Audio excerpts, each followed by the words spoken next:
नमस्कार दोस्तों, मैं राहुल सिंह रायवा स्वागत करता हूं आपका मेरे यूट्यूब चैनल पर। दोस्तों अभी हम कर रहे हैं 2022-23 के previous year question SSC D math के। और इससे पहले हम 2024 के क्वेश्चन कर चुके हैं, है ना। और अगर आप वो वीडियोस देखना चाहते हैं तो आप हमारे यूट्यूब चैनल पर प्लेलिस्ट पे आके वो सारी क्लासें देख सकते हैं, ठीक है ना। चलिए, पहला क्वेश्चन है कि सोनल और अर्जुन मिलकर किसी काम को 57 दिनों में कर सकते हैं। अर्जुन और रोहन 38 दिनों में कर सकते हैं, और रोहन और सोनल 38 दिनों में कर सकते हैं। सोनल, अर्जुन, रोहन मिलकर उस काम को कितने दिनों में करेंगे। देखो, सोनल प्लस अर्जुन की बात करूँ कितने दिन में, 57 दिन में। अर्जुन प्लस रोहन की मैं बात करूँ कितने दिनों में, 38 दिनों में।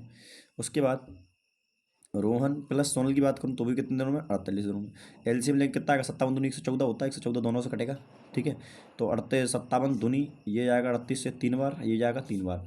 तीनों की क्षमता कितनी जाएगी, 8। लेकिन ये 8 क्षमता में क्या है, ये तीनों दो दो बार शामिल है, तो एक बार 2 से घटा देंगे तो क्षमता कितनी आ गई। अब ये तीनों की क्षमता है 4। 4 क्षमता से 3 दिनों 4 क्षमता से कितने दिन लग जाएंगे, 4 दूनी 8, कितना बचा 3, 4 दूनी 8, कितना 34 होगा, 4 8 32, 28 बार जाएगा दोस्त। तो 28 पॉइंट करके मेरा आंसर आएगा, है कि नहीं। चलिए नेक्स्ट क्वेश्चन देखते हैं। 160 मीटर लंबी रेलगाड़ी 60 किलोमीटर पर आवर की चाल से चलते हुए 18 सेकंड में पार कर लेती है, पुल की लंबाई बताओ। तो देखो, टोटल डिस्टेंस अपन total time total distance formula लगा दो। देखो 120, तो पहली रेलगाड़ी अपनी लंबाई को तो पार करेगी, प्लस पुल की लंबाई को भी पार करेगी। और टोटल टाइम कितना लग रहा है, स्पीड कितनी है 60 किलोमीटर पर आवर। इसको मीटर पर सेकंड में चेंज करेंगे तो 5 ऊपर रहेगा और ऊपर जाएगा 18। और टाइम कितना लग रहा है, 18 सेकेंड। बस 18 से 18 गया, 6 पंचे 30, 30 में से 120 घटाएंगे तो 200 और 20 घटाएंगे 80, 180 मेरा आंसर आ गया, ठीक है।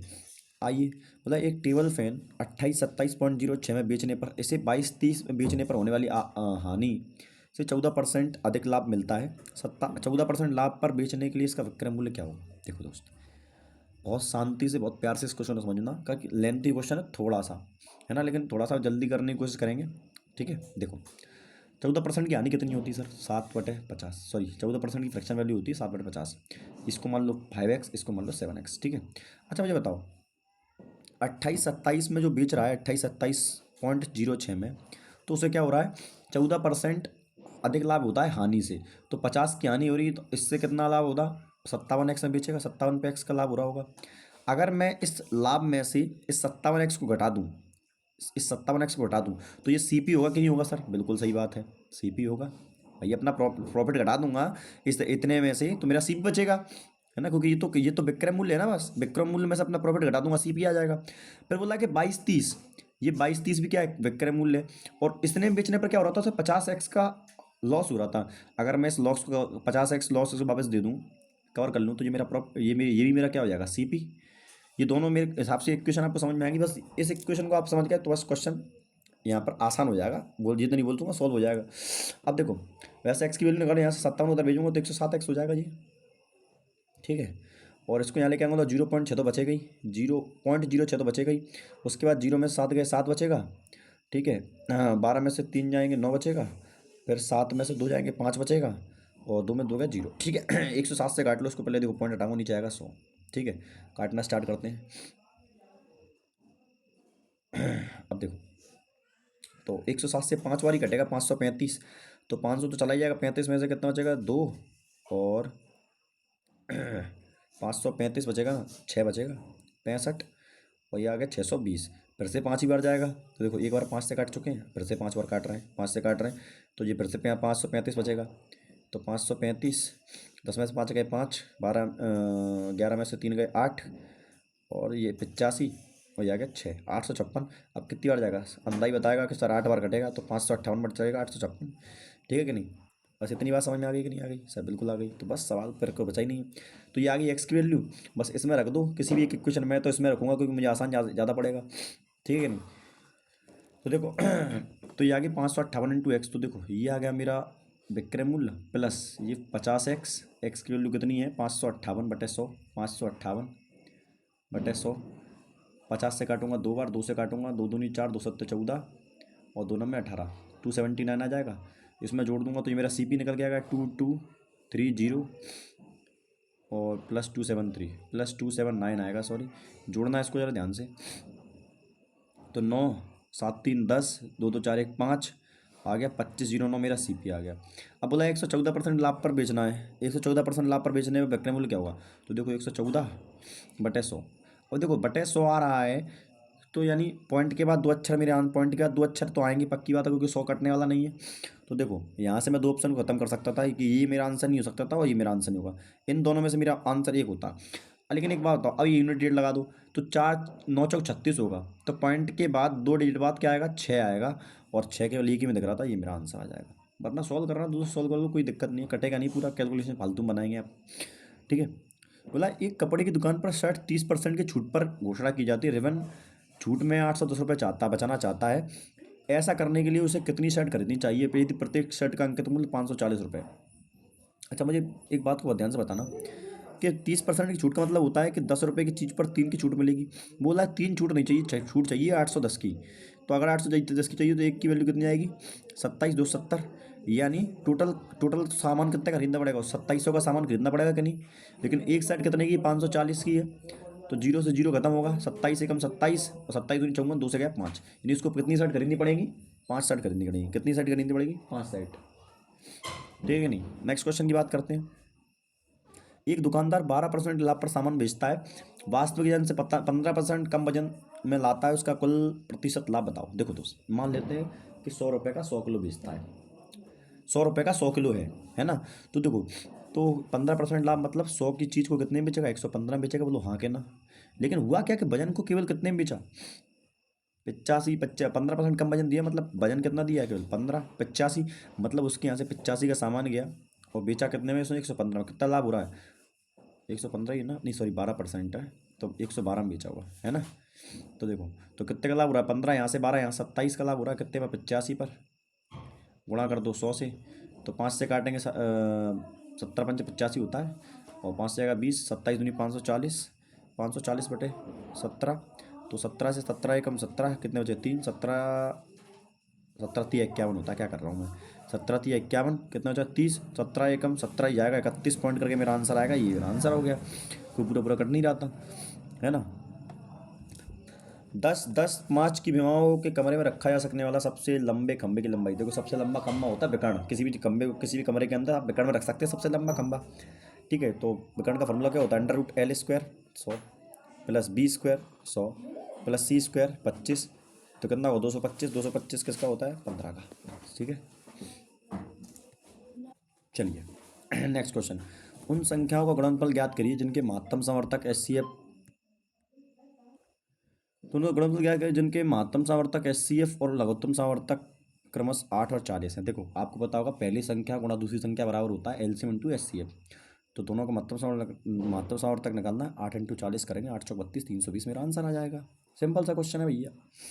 बोला जॉन ने 10% वार्षिक चक्रवृद्धि ब्याज पर ब्याज दर पर कुछ राशि उधार ली, जिसके लिए ब्याज वार्षिक रूप से चक्रवृद्धि संयोजित किया जाना था। यदि 4 वर्ष के अंत में इतना रुपये भुगतान करके अपना उधार चुकाया तो उसने कितनी राशि उधार ली?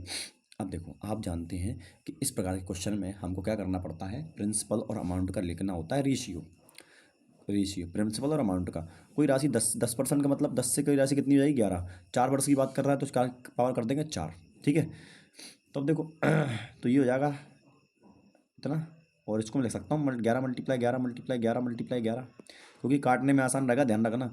अब मेरे हिसाब से ये वैल्यू किसके बराबर दे रखी है? 21961.50 है कि नहीं भाई? देखो पॉइंट हटाऊंगा, नीचे कितना आएगा? 100, और एक जीरो से एक जीरो खत्म हो जाएगा। 11 से काटना स्टार्ट करूँ, 11 से कम 11 एकम 11, 10 बचेंगे, 11 9 99, फिर से 10 बचेंगे, है ना? ये कितना है? 6 है ना? हाँ, 11 9 99 कितना बचेगा? 10, फिर 106 हो गया, 11 9 99 कितना बचा? 7, 75 हो गया, तो 106 बचे ना? गलत कर दिया, 21961 है यहाँ पर, वैल्यू गलत लिख दी, 21961 है ना? अब देखो दोबारा काटता हूँ, 11 एकम 11, कितना बचेगा? 10, 109 हो गया, 11 9 99, फिर से कितना होता है? 9।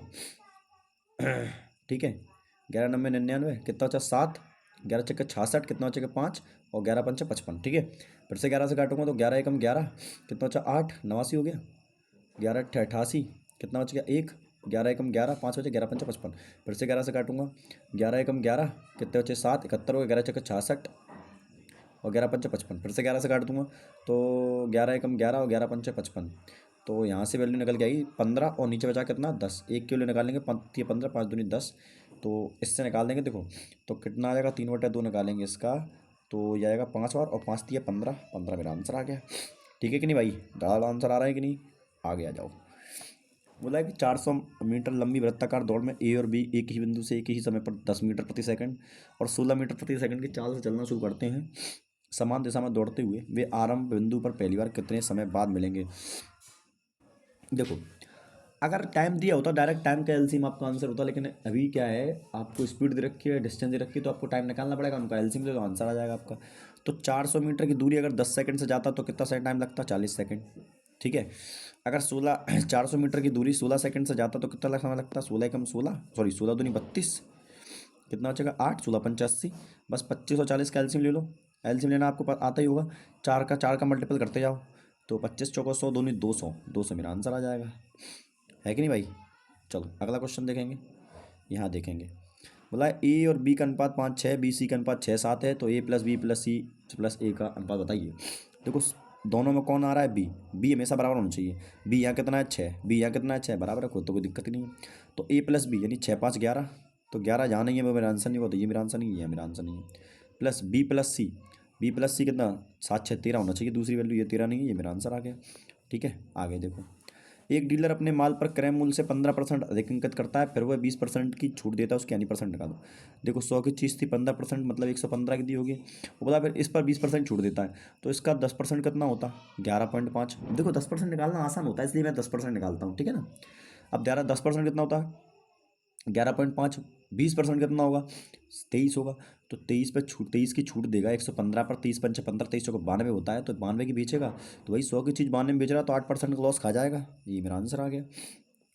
बोला एक बेलनाकार टैंक की क्षमता इतनी है, इसके आधार का व्यास इतना है, तो रेडियस कितना होगा, रेडियस 8 आ जाएगी।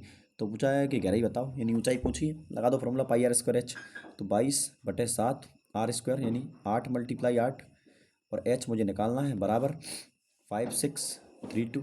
8 से काटूंगा, 8 7 56, 0 8 चौक 32, फिर से 8 से काटूंगा, 8 2 64, 8 2 64, है कि नहीं भाई। 22 से काटूंगा 4, और ये 7 हो जाएगा, 7 चौक 28, मेरा आंसर आ गया। है कि नहीं। बोला है the LCM of two numbers is 15 time of their HCF, the sum of the LCM and HCF is 112, if the one number is 49 then the other number is.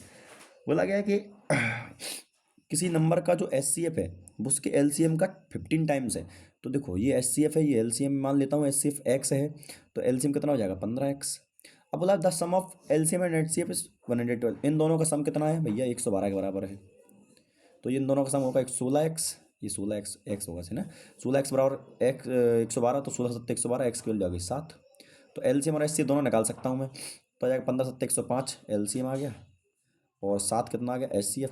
मैंने मल्टीप्लाई क्यों लगाया, तो सुनो, पहली संख्या गुणा दूसरी संख्या बराबर होता है एलसीएम इंटू एचसीएफ, ये फॉर्मूला आपको पता होना चाहिए। इस पर क्वेश्चन आता ही आता है, मतलब बहुत सारे क्वेश्चन आते हैं इस पर, जीडी पर खासकर। तो देखो पहली संख्या दे रखी है 49, दूसरी संख्या मुझे निकालनी है, तो एक्स मान लो। 7 से काटूंगा 7 7 49, 7 से इसको काटूंगा 7 एकम 7, 7 पंचा 35, 15 मेरा आंसर आ गया। ठीक है कि नहीं दोस्त। अगला क्वेश्चन पे आओ। बोला एक बीमारी की वजह से एक व्यक्ति का भार क्या हो रहा है 80 किलो से घटकर 64 किलो रह जाता है। व्यक्ति के भार बताओ। देखो 16 पंच 80, 16 चौको 64, 5 से 4 रह गया, 5 से 4 मतलब 20%। ठीक है। बोला एक संख्या के 20% की वृद्धि की जाती, 350 से पहले 20% की वृद्धि की जाती है, फिर 25% की कमी की जाती है, इस प्रकार बनने वाली नई संख्या बताओ।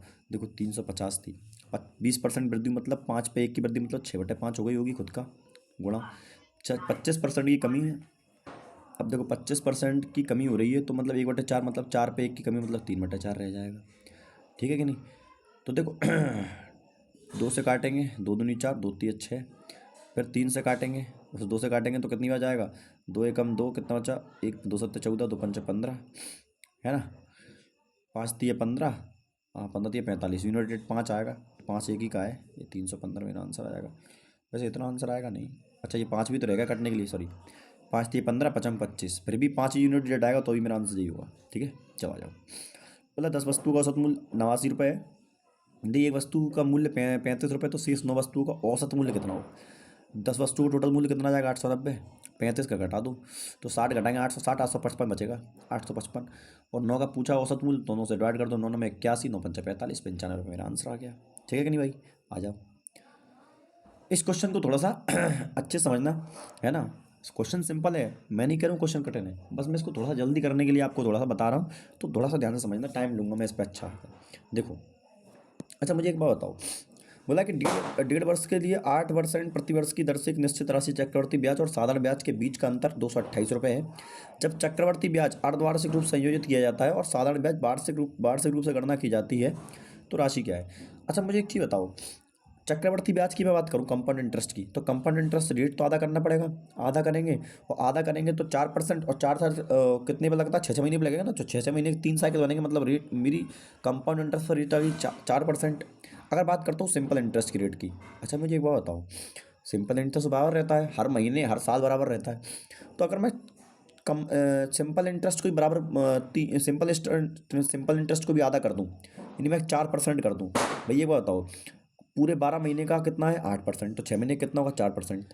तो मैं ये बोल सकता हूँ कि 6 महीने का 4% होगा, सिंपल इंटरेस्ट भी 4 4 महीने का 6 महीने का 4% भी लगेगा, लगेगा नहीं लगेगा? तो बस अब मैं मान लेता हूँ ये 6 6 महीने के 3 साइकिल नहीं, 3 साल मान लो, है ना, 3 साल मान ली मैंने, 6 6 महीने की 3 साइकिल मान नहीं, तो 3 साइकिल मान 3 साल मान ली मैंने। तो देखो अब मेरा क्वेश्चन यहाँ से आसान हो गया कि 3% का 4% चक्रवर्ती ब्याज और 4% से 3 साल का साल ब्याज का अंतर बता दो। अंतर का समझ में आ गया? इतनी बात आपको समझ में आनी चाहिए जो मैंने ये किया है, बस। और तो कुछ नहीं, एक फॉर्मूला लगेगा, सिंपल सा फॉर्मूला रखना पड़ेगा और आंसर आ जाएगा। सवाल ये था कि ये चीज़ आपको समझ में आ गई कि नहीं, जो कंपाउंड जो सिंपल इंटरेस्ट के साथ जो मैंने किया, भाई सिंपल इंटरेस्ट बराबर है, तो मैंने मान लिया कि सिंपल इंटरेस्ट 4% है, 4 4 साल के 4 4 के 3 साइकिल बनेंगे कि नहीं बनेंगे? 3 3 साल में निकलेंगे, 6 6 महीने के 4 4%। समझ में आ रहा है कि नहीं आ रहा? चलो आ जाओ। तो बस फॉर्मूला होता है सिंपल इंटरेस्ट बराबर पी इंटू R/100 का स्क्वायर, R/100 का square into R/100 plus time, time कितना है भाई? 3 साल, है ना, बस 100। अब देखो इंटरेस्ट कितना है भाई? 228। प्रिंसिपल कितना है? P, ठीक है। रेट कितनी है? 4%, तो 4 × 4, 4 × 4, और नीचे आ जाएगा 100। भाई दिवाली दिवाली है, थोड़ा सा इसको इग्नोर करना, है ना, रिकॉर्ड मैं क्लास पहले ही रिकॉर्ड कर रहा हूँ। चलो, और देखो यहाँ पर रखेंगे 4 और 100 × 3, 300, 304, तो 304/100, है कि नहीं भाई? बस काटना स्टार्ट कर दो यहाँ से धड़ाधड़। तो आ जाओ देखो 4 से इसको काट लें, 4 5 20, 4 7 28, 19 से काटूँ, 19 3 57, 19 एकम 19, 19 छक्के 114 होता है, ठीक है। अब देखो 4 चौके 16, ये जाएगा 25 बार, फिर 4 से इसको काटूंगा, ये जाएगा 25 बार। अब देखो मैं दोबारा से 100 लिखना भूल गया, यहाँ पे 100 आएगा, है ना, क्योंकि स्क्वायर किया है ना, तो 2 बार 100 लिखा जाएगा। और फिर 4 से इसको काटूंगा, फिर से आएगा 25 बार। तो देखो 25 × 25 × 25 × 3, तो 3 और 25 आएगा, तो 25 25 पंचे 125, और 25 × 3 = 75, यूनिट डेट 5 आना चाहिए। तो यूनिट 5 इसमें नहीं है, 5 इसमें नहीं है, 5 इसमें नहीं है, 5 एक ही में था, ये मेरा आंसर आ जाता। वरना सॉल्व कर लेते और कुछ दिक्कत है ना, अगर यूनिट 2 2 होते तो सॉल्व करते, सिंपल सी बात है। लेकिन देखो क्वेश्चन ऐसे सेट किए जाते हैं कि जल्दी हो जाए, समझ में आ रहा है? 7 5 3 चौथा समानुपात था, 7 और 13 के तीसरे समानुपात का बीच का अनुपात बताओ। देखो तो 7/5, इसका चौथा अनुपात कैसे निकलेगा? 3/x मान लो, तो 5 3 15, ये 15/7 आ गया चौथा अनुपात ही इसका। इसका तीसरा अनुपात कैसे निकलेगा? 7/13 बराबर 13/x, तो 13 × 13 167, 159 सॉरी बटे 7। रेशियो बनाना है, 7 से 7 कट ही जाएगा, 15 रेशियो 159 आ जाएगा आंसर। लाए एक और बी अलग अलग किसी काम को 10 और 15 दिन में पूरा कर सकते हैं, बी अकेले 3 दिन में कार्य करता है, तो फिर ए शेष कार्य को कितने दिनों में पूरा करेगा? क्षमता मान लो काम मान लो 30, तो इसकी क्षमता आ जाएगी 3 ए की, और बी की आ जाएगी आपकी 2, है कि नहीं? आपको भी ऐसा ही करना है, लिखने की जरूरत नहीं है, लिखना तो जितना कम पेन चलेगी, जितना कम पेन चले उतना ही ज़्यादा बेहतर है। समझ आ रहा है कि नहीं आ रहा?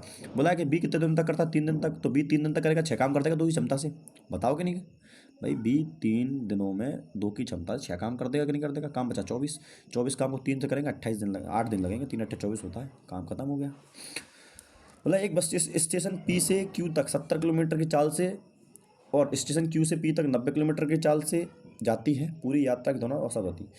एक सिंपल फॉर्मूला कि 2 × A × B, तो ए कितना है 70, बी इंट कितना है 90 अपॉन A + B, तो 7 और 9 16, 160, जीरो से जीरो खत्म हो गया, 2 से जाएगा 8 बार, तो 7 नंबर 63, 630 ये आ गया। 8 से जब डिवाइड करेंगे तो 8 सत्तर 56 होगा, कितना बचेगा 7, तो 8 64 होता है। तो 78 पॉइंट करके मेरा आंसर आएगा, तो एक ही मेरा आंसर है, धड़ाधड़ आंसर आ गया। ठीक नहीं मेरे दोस्त? तो आई होप आपको क्लास अच्छी लग रही हो। अगर आपको कोई भी दिक्कत आती है ना, या समझाने में या किसी क्वेश्चन में, तो आप प्लीज़ कमेंट करें, हम इस पर ज़रूर आपका रिप्लाई ज़रूर देंगे, ठीक है। और जो भी आपका फीडबैक हो इस क्लास को लेकर वो भी ज़रूर दें, है ना। हमें जो भी आपकी अगर लगेगा कि मैं हमारे अंदर कोई कमी है, उसको बिल्कुल सुधार करेंगे, ठीक है दोस्त। धन्यवाद।